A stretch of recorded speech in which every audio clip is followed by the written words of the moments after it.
Hey there, sheepdogs. Welcome to the Sheepdogs Union. I'm going to start a new thing commenting on self-defense and concealed carry type stories in the news. So today is July 23rd, 2018.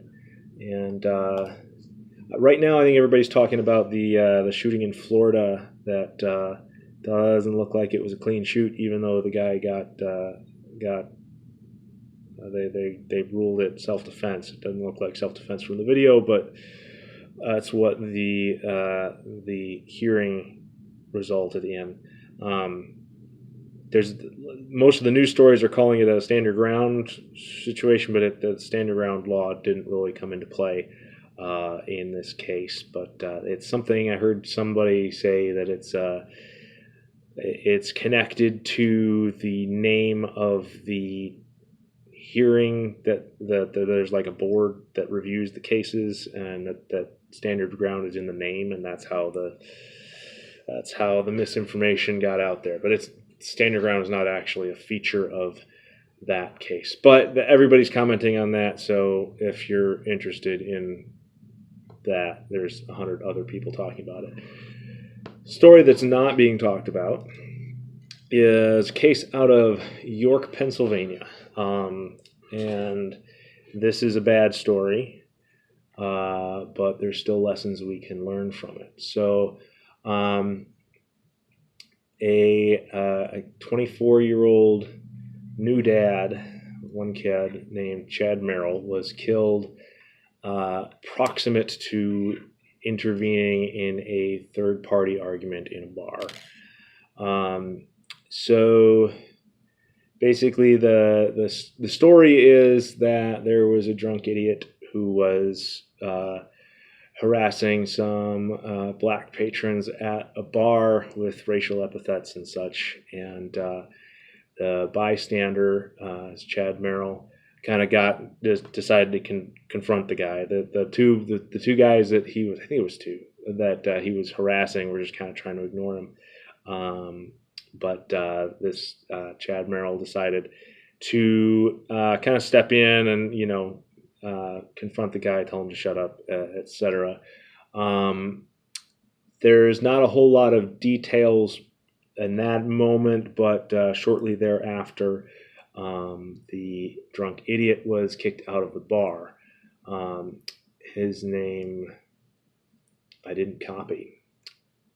There it is. James Saylor is the name of the attacker in this situation. So, drunk idiot gets kicked out of the bar. He goes to his truck, and at some point turns around, and he had apparently been carrying a gun, and he turned around and popped a round off towards the bar. Didn't hit anybody or anything. Apparently it ricocheted off the side of the bar. And he got in his truck and went to leave, but he couldn't get out yet because somebody was blocking the way. And this is when the victim decided that, he was going to go talk to this guy. The witnesses suggest that he was basically just trying to, smooth things over, or, calm things down, or, something. He wasn't looking for a fight.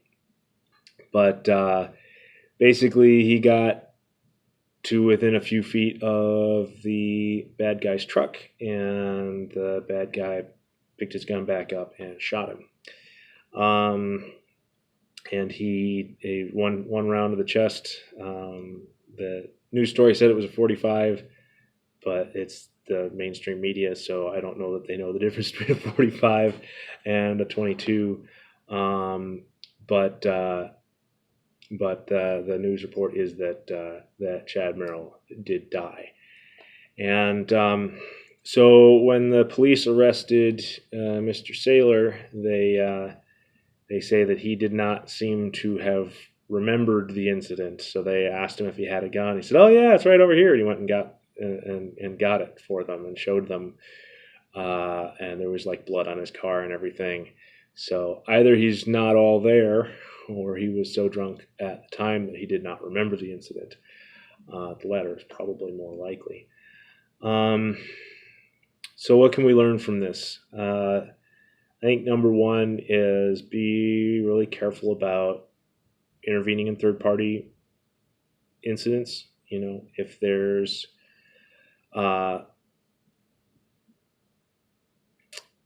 don't go, do what you can to break up the fight, break up to prevent escalation. But if he had stepped up and be like, hey, shut up, man, you're being an ass, and the bar kicked him out and he just let him go, then everything would have been fine. This idiot would have drunkenly driven himself home, hopefully not killed anybody else on the way. But I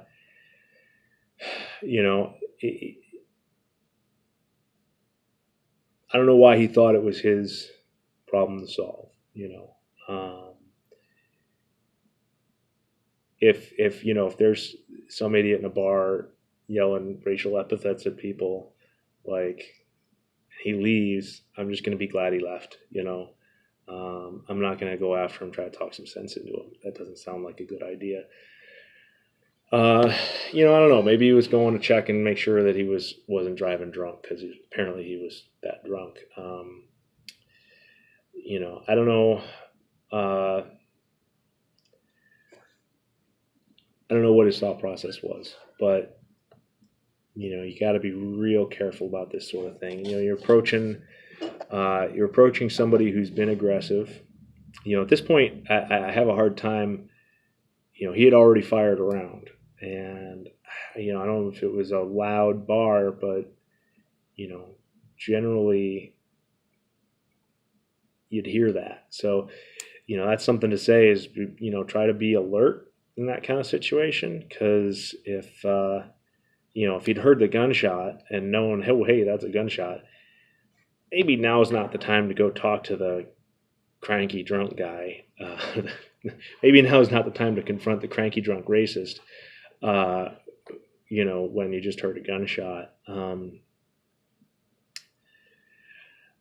The other thing is, he apparently walked right up to the guy's truck, and I don't know how fast it was, but that's the kind of thing that I would be. You don't want to surprise somebody like that, so just be careful as you approach. Maybe try to get their attention from a good 10 feet away, because if he's drunk and firing wildly out the window, if you're 10 feet away, he's a lot less likely to hit you than if you're standing right next to him. So try to maintain your distance if you're approaching a questionable contact. And think real hard before you do that, because you might be taking your life in your hands. And hey, this is another place to say, if you carry, be, this would be a situation why I'm a fan of pocket carry.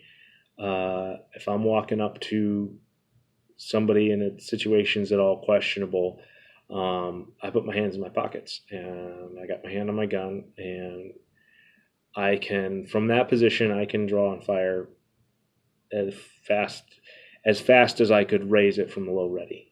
And so that gives you an opportunity to respond in that time frame. So if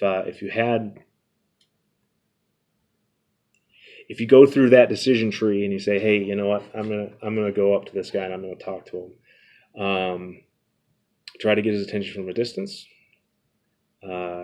If you, one good reason to pocket carry and put your hand on your gun in your pocket. Don't be making threatening gestures, but be prepared. And and this could have ended differently. Not saying anything bad about this guy, Chad Merrill. It's a tragedy. It sounds like he was a nice guy and he was trying to do the right thing. and he just didn't catch it, and it cost him his life. So yeah, with that, always be vigilant and think through what you're going to do before you do it, and yeah, always be ready to be somebody else's miracle. And don't white knight it. Don't you don't need to be somebody's hero. Be somebody's miracle. Save a life. Don't worry about looking good. Yeah. So I hope you enjoyed that, and I'll be doing this pretty regularly as new stories come out that are relevant. And yeah, so I'll see you later. Thanks.